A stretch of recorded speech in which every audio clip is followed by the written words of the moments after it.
जी दोस्तों, वापस हम आ चुका है एक नई वीडियो का। मेरा नाम है राइड ना, आप देख रहे हैं एनिमे टॉपिक्स और आज हम आपके लिए लेके आए हैं top 10 best anime movies ever made. एक और चीज़ मैं आप लोगों को बता देना चाहूँगा कि ये लिस्ट कम्प्लीटली सब्जेक्टिव है और हमारे प्रेफरेंसेस पे बेस्ड है। तो अगर आप लोगों के पास कोई भी डिसएग्रीमेंट्स है तो प्लीज़ उन्हें कमेंट्स पे डालेगा। एक क्रिएटर होने का आधा मजा अपने व्यूअर्स के साथ इंटरेक्ट करना ही होता है। इसी के साथ अगर आप लोगों को वीडियो अच्छी लगे तो प्लीज़ लाइक और सब्सक्राइब करना ना भूलिएगा और हमारे चैनल पर बाकी वीडियो चेकआउट करिएगा। अब चलते हैं वीडियो पे।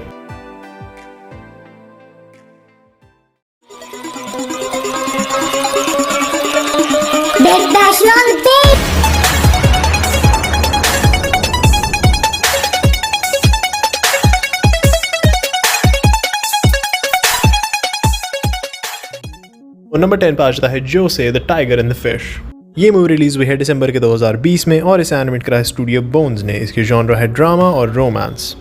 इस मूवी के दौरान हमारे कैरेक्टर्स का relationship from haters to lovers का होता है, जहाँ पे वो लोग स्टार्टिंग में एक दूसरे से नफरत करते हैं, लेकिन फिर किसी सेरेंडिपिटस रीजन की वजह से उन्हें एक साथ टाइम गुजारना पड़ता है और फिर उन दोनों का दिल एक दूसरे के लिए धड़कने लगता है। तो अगर आप लोगों का मूड एक क्वालिटी रोमांस मूवी देखने का है तो आप डेफिनेटली इसे चेकआउट कर सकते हैं।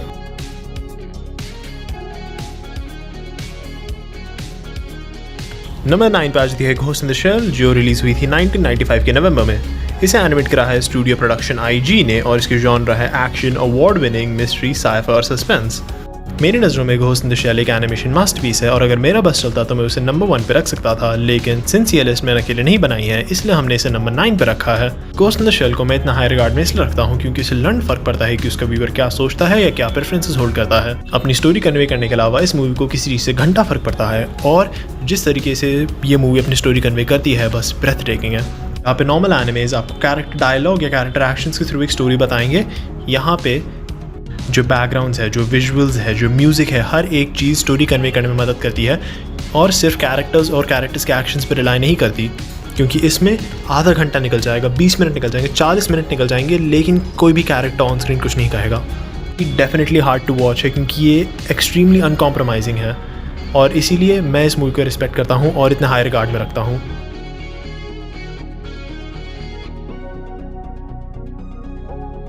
नंबर 8 पे आता है I want to eat your pancreas. इसे एनिमेट करा है स्टूडियो वोल ने और ये एयर हुआ था 2018 के सितंबर में। इसके जॉनर है ड्रामा और romance. I want to eat your pancreas मेरे हिसाब से कंसिस्टेंटली सैड मूवी है। मूवी की स्टार्टिंग थोड़ी सैड होती है लेकिन मूवी की एंडिंग बहुत सैड होती है। मूवी के बीच में थोड़े बहुत मोमेंट्स होते हैं हैप्पीनेस के, जो हमारे दो मेन कैरेक्टर्स एक दूसरे के साथ स्पेंड करते हैं, लेकिन इवेंचुअली ये जो हैप्पीनेस है वो कंट्रीब्यूट कर रही है उस सैडनेस की जो मूवी के एंड पे आ रही है। और मेरे हिसाब से मूवी की एंडिंग ज़्यादा सैड सिर्फ इसलिए नहीं है क्योंकि अब हम लोग भी कैरेक्टर्स को बेटर जानते हैं और उन्हें बेटर अंडरस्टैंड करते हैं, लेकिन जो हमारा मेन कैरेक्टर है वो भी एक नई अंडरस्टैंडिंग गेन करता है लाइफ की और कि जीने का मतलब क्या है और उसे अपनी लाइफ कैसे जीनी चाहिए।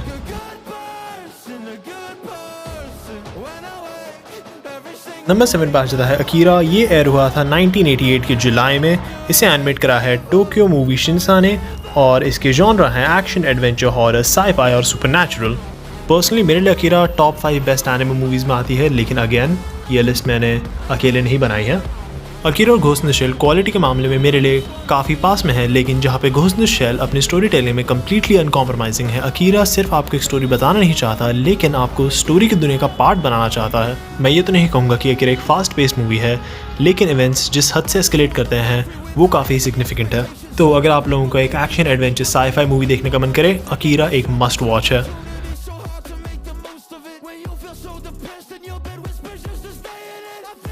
नंबर 6 पे आता है अ साइलेंट वॉइस। ये एयर हुआ था 2016 के सितंबर में। इसे एनिमेट करा है क्योटो एनिमेशन ने और इसकी जॉनर है अवार्ड विनिंग और ड्रामा।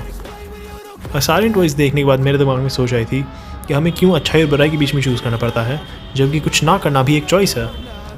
और कभी कभार कुछ सिलेक्ट सिचुएशंस में कुछ ना करना, कुछ बुरा करना है, कुछ अच्छा करना से बेटर चॉइस होती है। जैसे कि इस मूवी में जो अपना मेन कैरेक्टर है, बंदा भड़वा है मूवी के स्टार्टिंग में, मूवी के एंड में भी, लेकिन मूवी के एंड में थोड़ा कम भड़वा है। हमारा मेन कैरेक्टर जाके हमारे हीरोइन का मजाक उड़ाता है क्योंकि वो बहरी है और जस्ट बिकॉज कोई अलग है इसलिए उनका मजाक उड़ाना अच्छी चीज़ नहीं है। लेकिन जब हीरोइन की मदर स्कूल को नोटिफाई कर देती है कि उसकी बेटी के साथ क्या हो रहा है, तब इन सब चीज़ का ब्लेम आके अपने मेन कैरेक्टर के सर पे गिरता है और फिर सब इसे एक पराये की तरह ट्रीट करने लगते हैं। तब इस बंदे में दिमाग आता है और इसे पछतावा होता है अपने एक्शंस का। अ साइलेंट वॉइस मेरे हिसाब से काफ़ी अच्छा मैसेज कन्वे करती है कि कैसे लोग बकचोद तो होते हैं लेकिन ओवर टाइम उस बकचोदी से आगे भी बढ़ सकते हैं।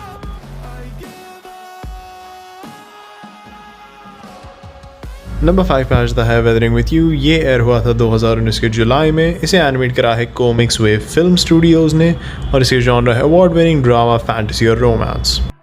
वेदरिंग विथ यू एक सरियल रोमांस की फीलिंग नहीं, लेकिन एक सरियल रोमांस का हिट देती है। वेदरिंग विथ यू के कुछ सीन्स इतने ऑ इंस्पायरिंग है कि बस भाई मुंह खुला का खुला रह जाता है, और कुछ सीन्स हैं जो मतलब ग्राउंडेड हैं, जो हमारे साथ हो सकते हैं, और इन दोनों के बीच का इस मूवी में इन लोगों ने बैलेंस अच्छा ढूंढा है मेरे हिसाब से। अगेन मैं इस मूवी को भी हाईली रिकमेंड करूँगा, सिर्फ इसलिए नहीं क्योंकि अच्छी मूवी है, लेकिन इसलिए भी क्योंकि मेरे पर्सनल फेवरेट्स में से एक है। नंबर 4 पे आता है स्पिरिटेड अवे। ये एयर हुआ था 2001 के जुलाई में। इसे एनिमेट करा है स्टूडियो गिबली ने और इसके जॉनर है एडवेंचर, अवार्ड विनिंग, सुपरनैचुरल। इस मूवी के बारे में क्या ही बोलूँ, ये गिबली फिल्म है। गिबली फिल्म्स की वाइब अलग होती है, इसकी वाइब को मैं डिस्क्राइब नहीं कर सकता, इसे आप सिर्फ मूवी देख के फील कर सकते हैं और एक्सपीरियंस कर सकते हैं। अब एक नॉर्मल एनिमे मूवी आपको डायलॉग और एक्सपोजिशन के थ्रू अपनी दुनिया का पार्ट बनाने की कोशिश करेगी, अपनी दुनिया के बारे में और समझाएगी। वहाँ पे गिबली फिल्म्स आपका सर पकड़ के अपनी दुनिया में डुबा देती है। स्पिरिटेड अवे की स्टोरी की बेसिक्स में जल्दी से आपको बता देता हूँ। हमारी main character accidentally spirit world में ट्रैप हो जाती है, और सिंस उसके पास कोई तरीका नहीं है वापस जाने का, उसे इस नई दुनिया में एडजस्ट करना पड़ता है। लेकिन वैसे अकेले नहीं करती है, कुछ नए मिस्टीरियस और कलरफुल कैरेक्टर्स उसकी मदद करते हैं। अगर आप लोगों को स्टोरी अच्छी ना भी लगी हो तो स्टूडियो गिबली की फिल्म्स ऐसी चीज़ें हैं जिन्हें आप सिर्फ एनिमेशन के लिए भी देख सकते हैं। तो वंस अगेन ये एक डेफिनेट मस्ट वॉच है। और इसी के साथ हम चलते हैं नंबर 3 पे।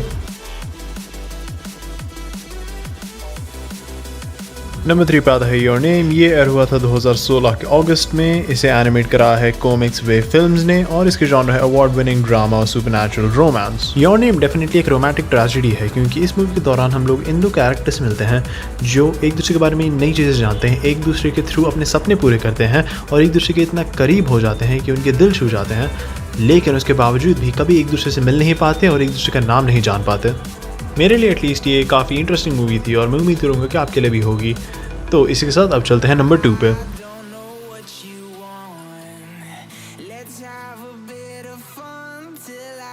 नंबर 2 पे आता है सुजुमे। ये एयर हुआ था 2022 के नवंबर में और इसे भी एनिमेट करा है कॉमिक्स वे फिल्म्स ने। इसके जॉनर है एडवेंचर, फैंटेसी और मिथोलॉजी। सुजुमे एक फैंटास्टिकल एडवेंचर है जो आपको कॉन्स्टेंटली आगे धकेलता रहता है। इसके विजुअल से लेकर इसकी स्टोरी टेलिंग तक इसका हर एक एस्पेक्ट ब्यूटीफुली डिटेल्ड है, और ये चीज़ मुझे पता नहीं थी, लेकिन अपेरेंटली इस मूवी में जो ईविल है वो अपेरेंटली एक नेचुरल डिज़ास्टर को रिप्रेजेंट करती है, और इस केस में वो है अर्थक्वेक्स। और मकोटो शिंकाई की जो पिछली 2 मूवीज़ थी जो इस लिस्ट पे हैं, किमी नो नावा और वेदरिंग विथ यू, ये तीनों मूवीज़ उनके कंसर्न को रिप्रेजेंट करती है वेदर, क्लाइमेट चेंज और नेचुरल डिज़ास्टर्स को लेकर। लेकिन आपको टेंशन लेने की ज़रूरत नहीं है, क्योंकि इस मूवी के मैसेजेस और थीम्स इतने सटल हैं कि आप पूरी मूवी को एंजॉय कर सकते हैं और आपको घंटा आइडिया होगा कि ये मूवी एक मैसेज कन्वे करने की कोशिश भी कर रही है। तो इसी के साथ अगर आप एक ड्रामेटिक एडवेंचर देखने के मूड में हैं तो सुजुमे एक स्ट्रॉन्ग रिकमेंडेशन है मेरी तरफ से। इसी के साथ अब चलते हैं नंबर 1 पे। नंबर 1 पे आ जाता है ग्रेव ऑफ द फायरफ्लाइज। ये एयर हुआ था 1988 के अप्रैल में और इसे भी एनिमेट करा है स्टूडियो गिबली स्टूडियोज़ ने और इसके जॉनर है ड्रामा और हिस्टोरिकल। ये मूवी इवन तो अपने मैसेज को क्लियरली स्टेट नहीं करती, चीज़ें इतनी क्लियरली दिखाती है कि इसे कुछ बोलने की ज़रूरत नहीं पड़ती और इसका मैसेज अपने आप ही क्लियर हो जाता है। ये मूवी बहुत ही क्लियरली एंटी वॉर है और इसमें हम लोग कुछ कैरेक्टर्स को फॉलो करते हैं जो भाई बहन हैं और अपना रास्ता बना रहे हैं 1945 के जापान के थ्रू। और हम लोग देखते हैं कि कैसे ये लोग पहले अपना घर, अपना परिवार और फिर इवेंचुअली अपना फ्यूचर सब खो देते हैं इस वॉर की वजह से। इसी के साथ साथ हमें ये भी देखने को मिलता है कि कैसे डेस्परेट सिचुएशंस अच्छे से अच्छे लोगों की बुराई निकाल के ले आती है। इवन दो मैं इस मूवी के एंटी वॉर मैसेज को सपोर्ट करता हूँ और मानता हूँ कि वॉर एक बहुत ही बड़ी चीज़ है, मैं स्टिल सबको याद करना चाहूँगा कि वर्ल्ड वॉर 2 में जापान ने बहुत बहुत बहुत ही बकचोद चीज़ें करी हैं। लाइक इतनी बकचोद चीज़ें करी हैं कि विकिपीडिया में एक कैटेगरी है जिसका नाम है जापानीज़ वॉर क्राइम्स और उसके अंडर और सब कैटेगरीज है जहाँ पे जापान के स्पेसिफिक क्राइम स्टेट करे गए हैं। तो इसी के साथ अब ये लिस्ट खत्म हो चुकी है। अगर आप लोगों को वीडियो अच्छी लगी हो तो प्लीज़ लाइक और सब्सक्राइब करना ना भूलिएगा। कमेंट्स में अपने थॉट्स और आइडियाज़ डालिएगा। हमारे चैनल पर और भी वीडियो चेकआउट करेगा और नोटिफिकेशंस ऑन कर लीजिएगा। मेरा नाम है राइड, आप देख रहे हैं टॉपिक्स और मैं मिलता हूँ आपसे अगले वीडियो में।